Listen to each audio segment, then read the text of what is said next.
warahmatullahi wabarakatuh.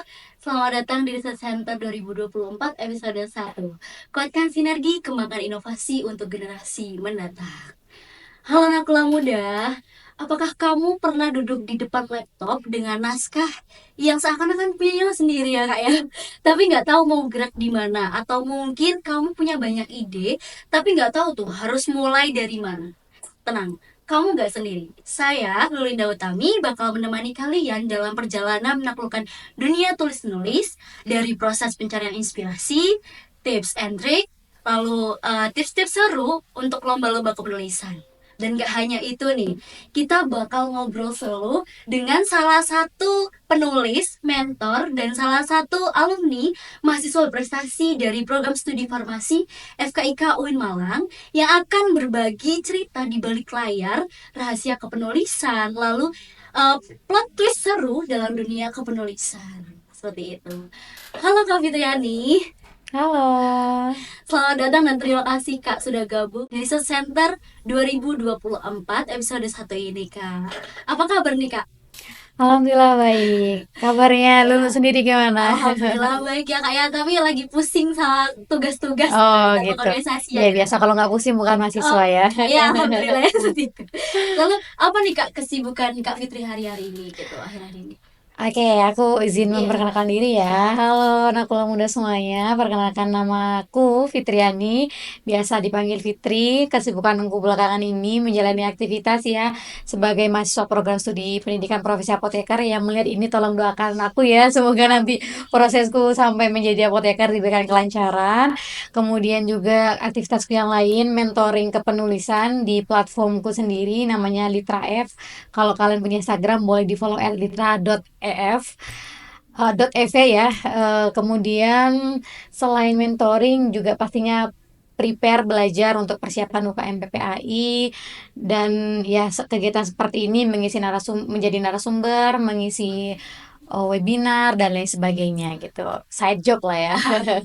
Inspiratif banget ya Kak. Apa nggak pusing tuh Kak sama belajar-belajarnya gitu? Lagi di profesi gitu kan Kak.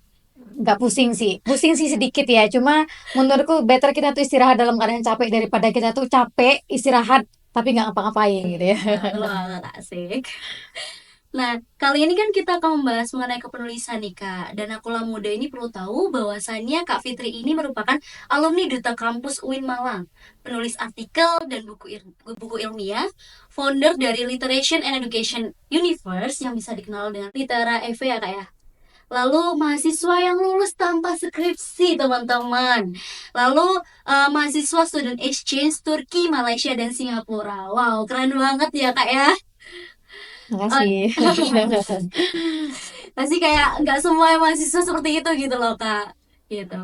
Oh ya nih Kak, kan banyak nih dari nakula muda yang antusias dalam mengikuti perlombaan, apalagi dalam dunia tulis menulis ya Kak. Apalagi kan nakula muda ini banyak yang nge-follow Kakak ya. Nah Kakak ini suka kan aktif banget di lomba apalagi terus menulis. Tapi beberapa nakula muda itu masih bingung nih, kepenulisan yang seperti apa yang bagus dan diterima gitu loh Kak. Nah, sehingga dari Dema sendiri ini banyak menampung pertanyaan-pertanyaan dari nakula muda kita. Mungkin bisa langsung aja ke pertanyaan ya kak ya. Iya, boleh. Nah, Kak, biasanya nakula muda itu eh kan bingung nih mendapati kebuntuan ide ya kak ya. Apalagi kan kita udah di depan laptop tapi bingung nih kita mau bahas ke arah mana, lalu mau bahas yang seperti apa, terus menarik nggak ya gitu. Nah, bagaimana sih Kak Fitri mengatasi writer's block atau kebuntuan ide saat menulis untuk perlombaan atau artikel dan lain-lain seperti itu Kak? Oke, ini memang sering banget ya terjadi ya, nakula muda. Jadi biasanya kalau tips dari aku yang pertama, kalian harus menentukan dulu arah penelitian kalian tuh mau kemana, bidangnya mau kemana. Misalnya bidangnya mau ke teknologi farmasi kah, atau bidangnya mau ke misalnya mikrobiologi kah. Jadi itu harus dipertimbangkan terlebih dahulu ya. Nah setelah itu, setelah teman-teman itu menentukan mau kemana arahnya, teman-teman itu bisa mulai mencari ide atau topiknya gitu ya. Jadi kalian itu bisa membuat penelitiannya dulu, baru mencari event lombanya, misalnya mau dibuat perlombaan gitu ya, atau cari lombanya dulu lalu menyesuaikan dengan subtema yang ada. Tapi ya kalau misalnya kita di bidang kesehatan nih, entah itu dari program studi profesi apoteker kah, jurusan S1 farmasi ataupun dari kedokteran, itu penelitian kita yang udah ada itu nggak bakal nganggur gitu ya. Jadi itu pasti kepakai, even kalian mau meneliti dulu sampai selesai kemudian dilombakan, itu juga sering aku lakukan sih gitu ya. Nah, kalau misalnya kalian udah nemuin idenya nih, "Oh aku mau bikin teknologi, farmasi," gitu ya. Misalnya mau bikin produk A dari tanaman B misalnya seperti itu.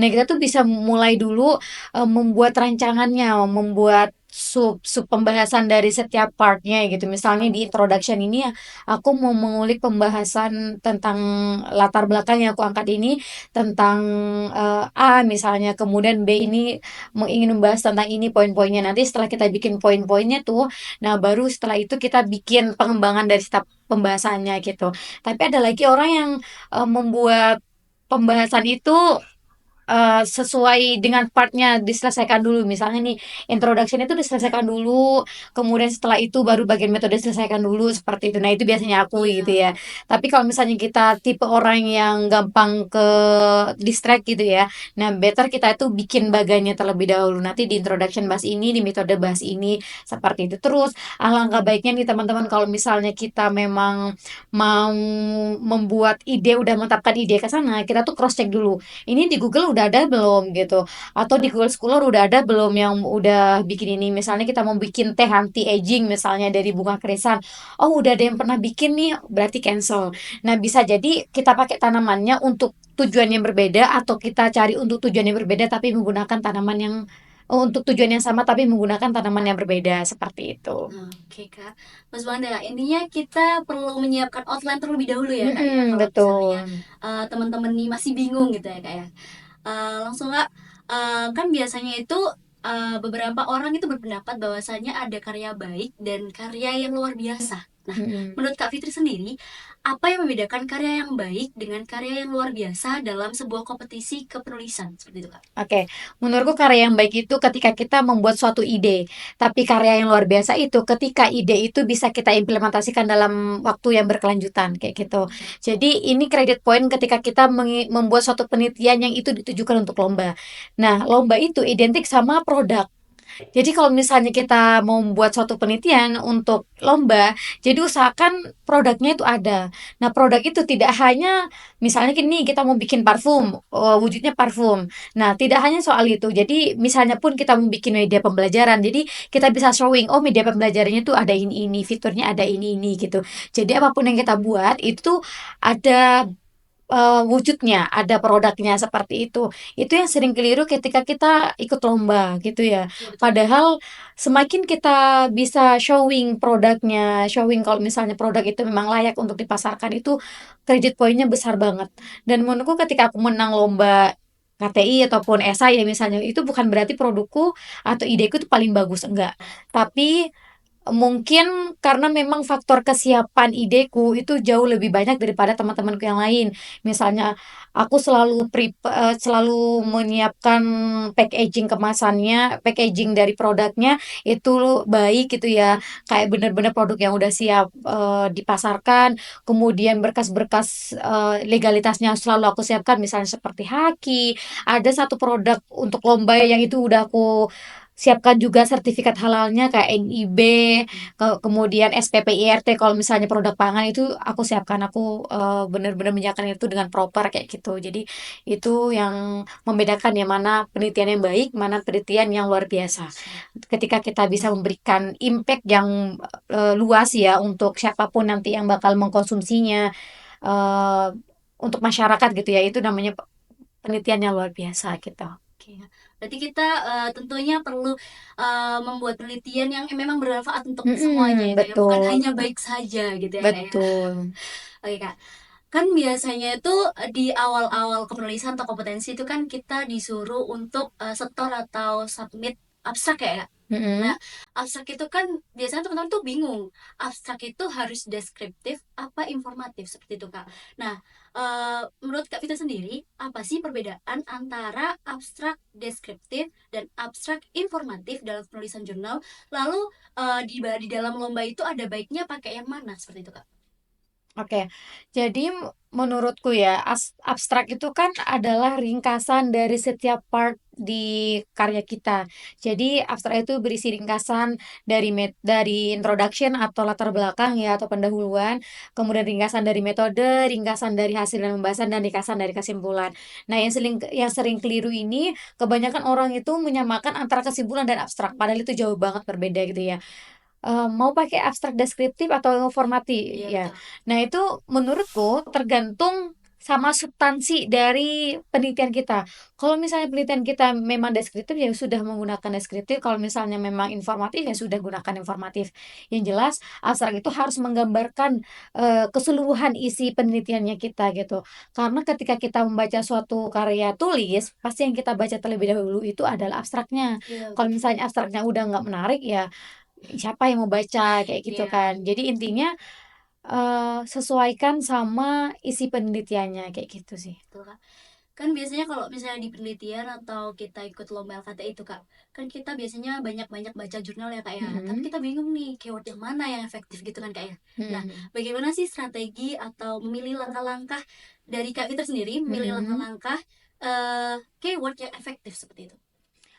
Keyword yang efektif itu biasanya menyesuaikan sama subjek penelitian, objek penelitiannya kalian apa gitu. Jadi subjek yang kalian pakai itu apa, objek yang kalian itu pakai untuk apa gitu ya. Kemudian kalian melibatkan apa aja di dalamnya gitu. Misalnya nih aku kasih contoh, misalnya Chipotle noodle formulasi dan juga potensi buah terong Belanda menjadi mie untuk pangan alternatif diabetes mellitus tipe 2. Nah, itu kan keywords-keywords yang pasti kita pakai di dalamnya, apalagi di abstrak ya biasanya kan kita menggunakan keywords.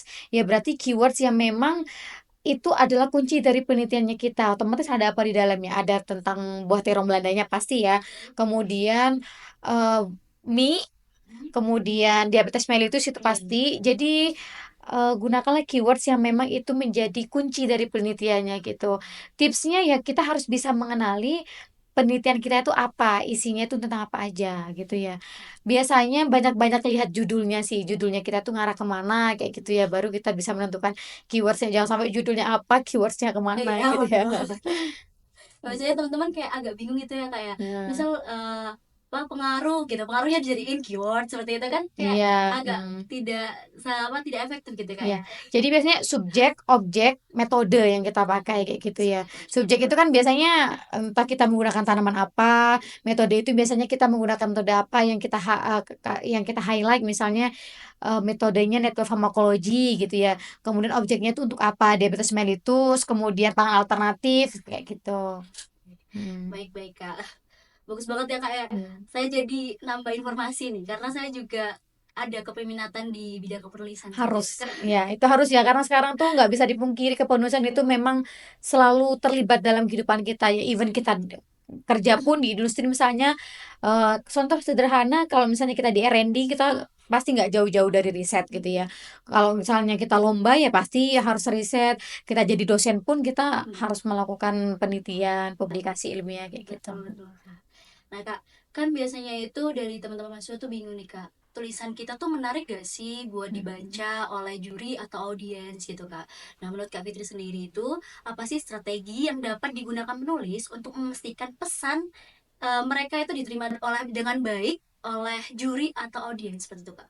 Oke, jadi kalau tips dari aku ya yang pertama nih harus karyanya orisinil atau baru karena kalau misalnya karya udah ada ya ngapain lagi gitu kan. Yang kedua kita tuh bisa menyajikannya dalam bentuk karangan yang indah, dalam bentuk karya tulis yang indah gitu itu berhubungan sama skill kepenulisan. Jadi menulis itu skill ya. Jadi kalau skill itu berhubungan sama kebiasaan nih. Jadi kalau misalnya kita udah biasa gitu ya, ya semuanya akan terbiasa gitu.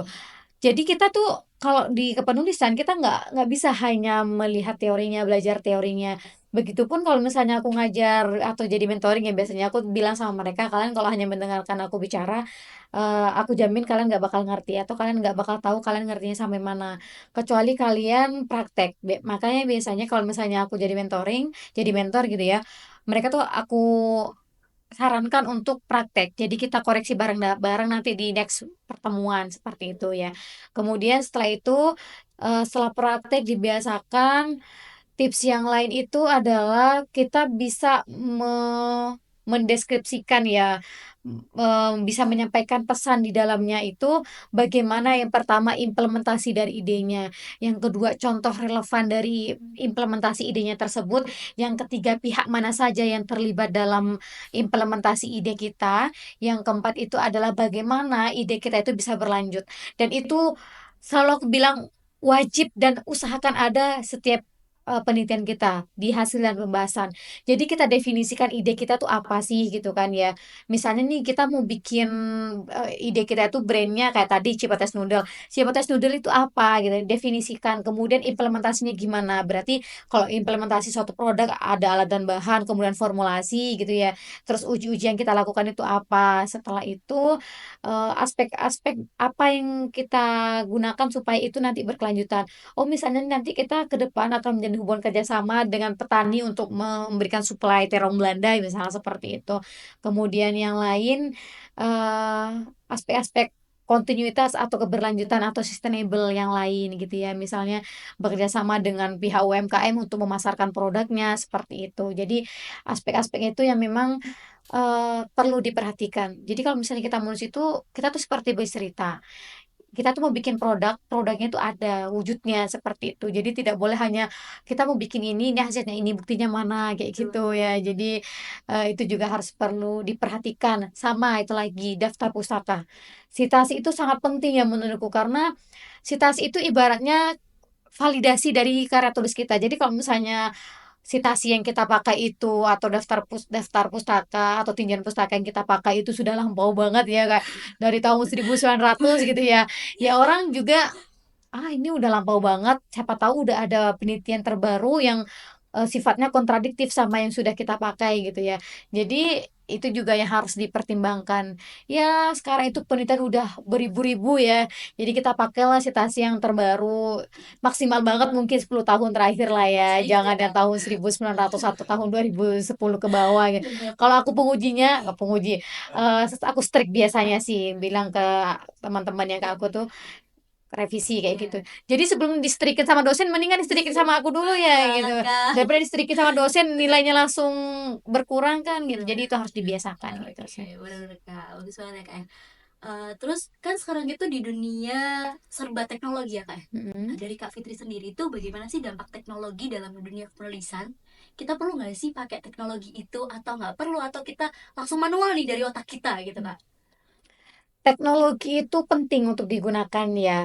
Jadi teknologi itu memberikan kita kemudahan dalam menulis, tapi bukan berarti menggantikan peran kita dalam berpikir dan menemukan ide-ide baru ya.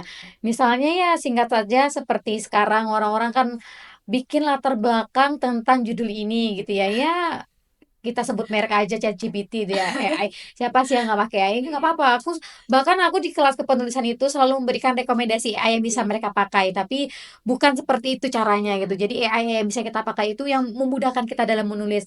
Misalnya nih AI yang bisa memudahkan kita dalam mencari jurnal atau literatur penelitian, dalam menemukan dengan mudah apa yang kita cari dalam jurnal tersebut. Oh, misalnya kita ingin mencari limitasi penelitiannya, itu ada beberapa AI yang bisa membuat kita lebih mudah. Dan juga ada AI yang sifatnya cross check grammar gitu kan. Kemudian ada parafrase.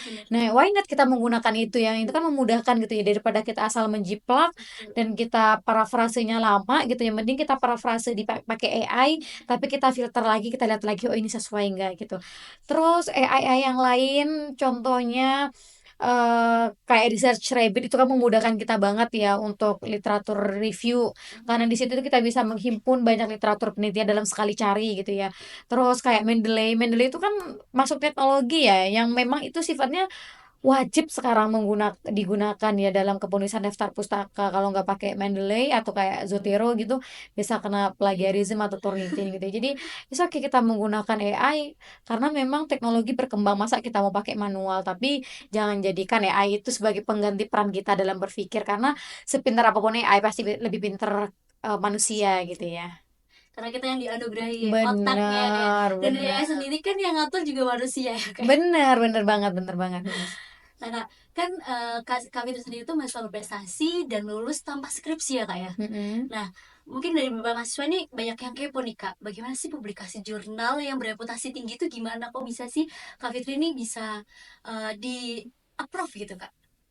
Oke, jadi mungkin sedikit aku kenalkan Iya. ya, kenapa sih jurnal itu harus berakreditasi gitu ya, harus misalnya kita kalau misalnya bebas skripsi di FK kan harus Sinta 2 ya minimal dan harus first author gitu.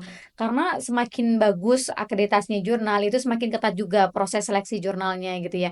Jadi kalau misalnya nih kita punya naskah jurnal, kalau misalnya di Sinta 2 di Sinta misalnya Sinta 5 kita langsung lolos, revisinya sedikit, tapi ketika kita publish di jurnal Sinta 2 itu bisa jadi revisinya banyak banget, kompleks banget gitu.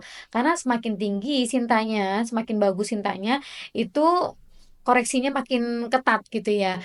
Poin-poin yang perlu direview sama editornya itu juga ketat banget seperti itu. Makanya Sinta 2 itu cenderung kalau misalnya dia gratis dia akan lama sekali ataupun kalau misalnya dia berbayar bayarnya mahal gitu. Kalau kayak Scopus misalnya itu kan ada Scopus yang gratis. Kemudian jurnalku tuh Scopus gratis waktu itu tapi nunggunya agak lama. Ada juga Scopus kalau kayak jurnal-jurnal inter itu Scopusnya itu rata-rata berbayar yang Betul Kak. nominalnya lumayan seperti itu ya. Jadi kalau misalnya kita mau publish jurnal lihat dulu akreditasi jurnalnya. Karena banyak jurnal tuh yang mencantumkan akreditasinya apa tapi ternyata sertifikatnya tidak bisa dibuktikan seperti itu. Jadi hati-hati teman-teman ketika kalian memilih memilih memilih jurnal ya untuk publikasi, kita lihat dulu, kita pastikan dulu akreditasinya sesuai nggak, ada sertifikatnya atau enggak, terus fokus dan skopnya sesuai nggak. Jangan sampai kita jurnalnya tentang teknologi farmasi ya, teknologi formulasi gitu ya. Kemudian ternyata nanti kita publisnya ke jurnal komunitas yang fokus dan skopnya nggak sesuai. Jadi kita bisa submit tapi nanti bakal ditolak sama editornya kan itu eman ya karena Iya betul Kak. templating jurnal itu juga effort ya. Setiap jurnal itu pasti punya template yang berbeda-beda gitu sih tipsnya. Mm. Sulit ya kayak ternyata ya. Nggak sulit kalau dijalanin. Oke. Soalnya mahasiswa tuh pada bingung nih Kak. Kayak kok bisa sih Kak Fitri apa di approve gitu jurnalnya gitu, sedangkan dari kita sendiri tuh susah banget gitu, bahkan LKTI kami aja tuh nggak bisa sampai masuk kayak di templating jurnal, terus jurnalnya tuh juga gak yang nggak tingkat setara Scopus terus Sinta gitu sih So, Kak. kayak nggak apa-apa, kan bisa dimulai dulu dari mungkin yang nggak bersinta, nggak berakreditasi ya, atau kemudian yang bersinta setelah itu Scopus, nggak apa-apa, kita kan berproses gitu ya. Mungkin dari Sinta-Sinta yang bawah dulu kayak Sinta 5 gitu-gitulah, atau mau coba nulis literatur review dulu, kemudian baru dicoba yang tinggi-tinggi seperti itu. Nah Kak, apa sih tips dan trik untuk mengikuti perlombaan mengenai lomba LKTI ini Kak dari Kak Fitri sendiri, atau lomba-lomba yang lain boleh deh Kak, kayak poster atau yang lain-lain yang pernah Kak Fitri ikuti gitu. Oke, tipsnya dari aku sekarang itu teman-teman banyak banget ya lomba-lomba kayak tuh karya tulis ilmiah ataupun esai yang dia sifatnya bisnis oriented Iya. gitu ya. Jadi itu hati-hati ketika menurut kalian itu apa yang akan kalian dapat sama apa yang kalian keluarkan itu nggak imbang gitu ya. Terus penyelenggaranya itu nggak berlisensi. Misalnya yang menyelenggarakan itu adalah komunitas bukan universitas gitu. Jadi itu hati-hati karena sekarang tuh marak banget memang Iya. event-event yang sifatnya bisnis oriented kayak gitu. Jadi itu perlu dilihat.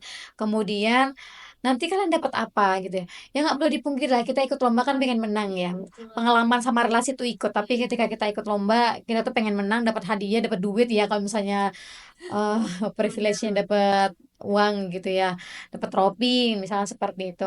Jadi itu perlu dilihat, diperhatikan sebelumnya, kemudian pihak penyelenggaranya, kemudian kategori-kategori pemenangnya nanti gimana gitu ya.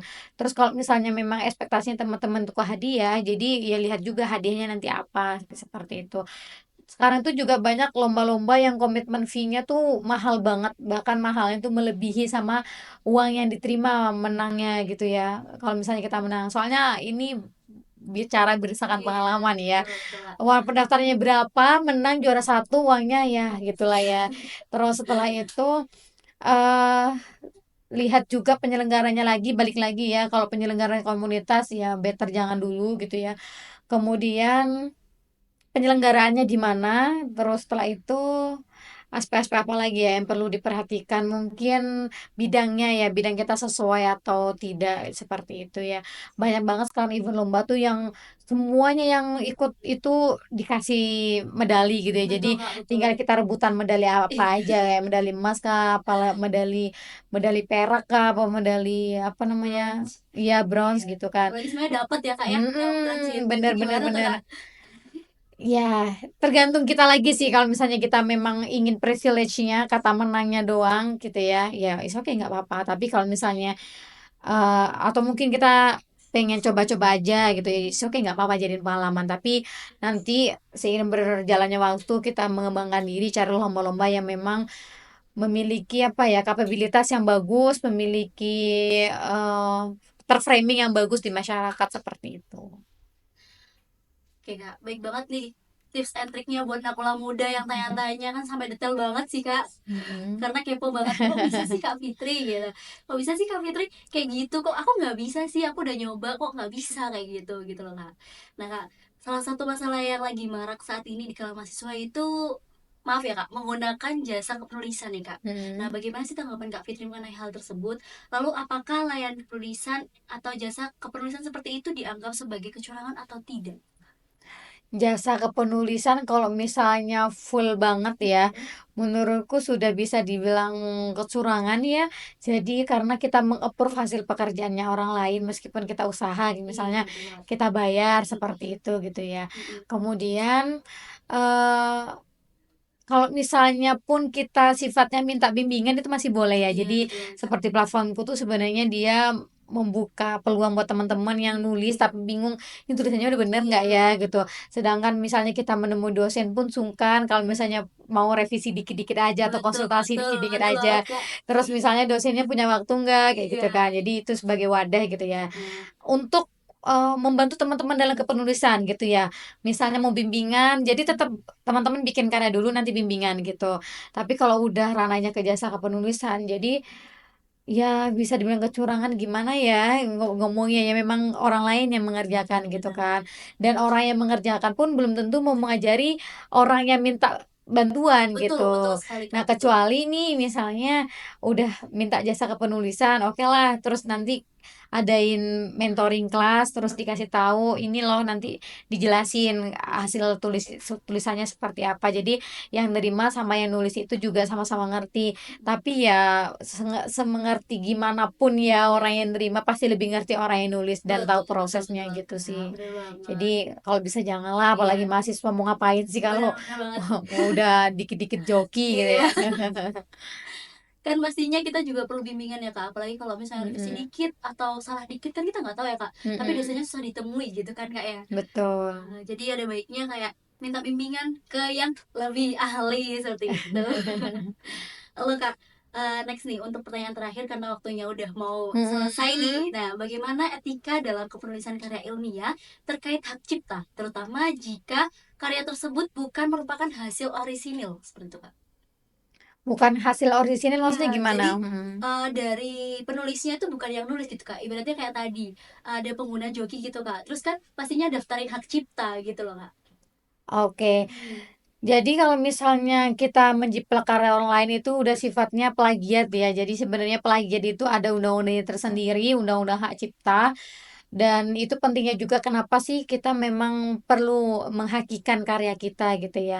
Tapi kalau misalnya sudah dibuat dalam bentuk publikasi jurnal, dalam artian jurnalnya udah publish itu seharusnya terlindungi dari pihak editornya atau pihak lembaga yang memang punya jurnal tersebut gitu ya. Tapi kalau misalnya kita hanya nulis aja nih, kita nggak kemana-manain ya, sekalipun misalnya orang menjiplak ya kita tidak punya hak untuk bilang itu jiplakan gitu ya. hmm, Makanya penting untuk kita klaim itu dalam bentuk haki atau hak atas kekayaan intelektual gitu ya. Berbayar sih tapi itu benar-benar bisa menjadi haki kita seperti itu dan setauku itu diakui di FKIK UIN ada penghargaannya tersendiri untuk teman-teman yang memiliki karya yang sudah dihakikan seperti itu. Dan ini juga sekaligus peringatan ya, jadi jangan sampai kita tuh memplagiat hasil karya orang lain karena memang proses menulis itu tidak mudah ya. Jadi kita memposisikan diri saja kalau misalnya kita menulis terus orang lain menjiplak kan pastinya iya nggak enak bener gitu ya. banget Jadi Kak. memang kita tulislah apa yang bisa kita tulis, meskipun itu sedikit daripada kita menulis banyak, tapi itu hasil karya orang lain gitu. Terus kalau misalnya kita punya karya tulis ya di-publish gitu, supaya kita bisa ngeklaim itu sebagai karya tulis kita, ada nama kita sebagai autor di sana gitu ya. Ataupun kalau misalnya kita tidak berkenan untuk mempublish, kita bisa menghakikannya gitu. Tapi kenapa sih yang nggak minat dipublish? Kan ada banyak loh jurnal sekarang yang udah gratis ataupun berbayar, meskipun murah-murah itu banyak kok gitu. Kenapa nggak mau dipublish? Revisi dikit is okay lah gitu ya. Dan itu seterusnya bakal bisa kita baca, bisa kita akses kapanpun, dan bisa kita jadi privilege.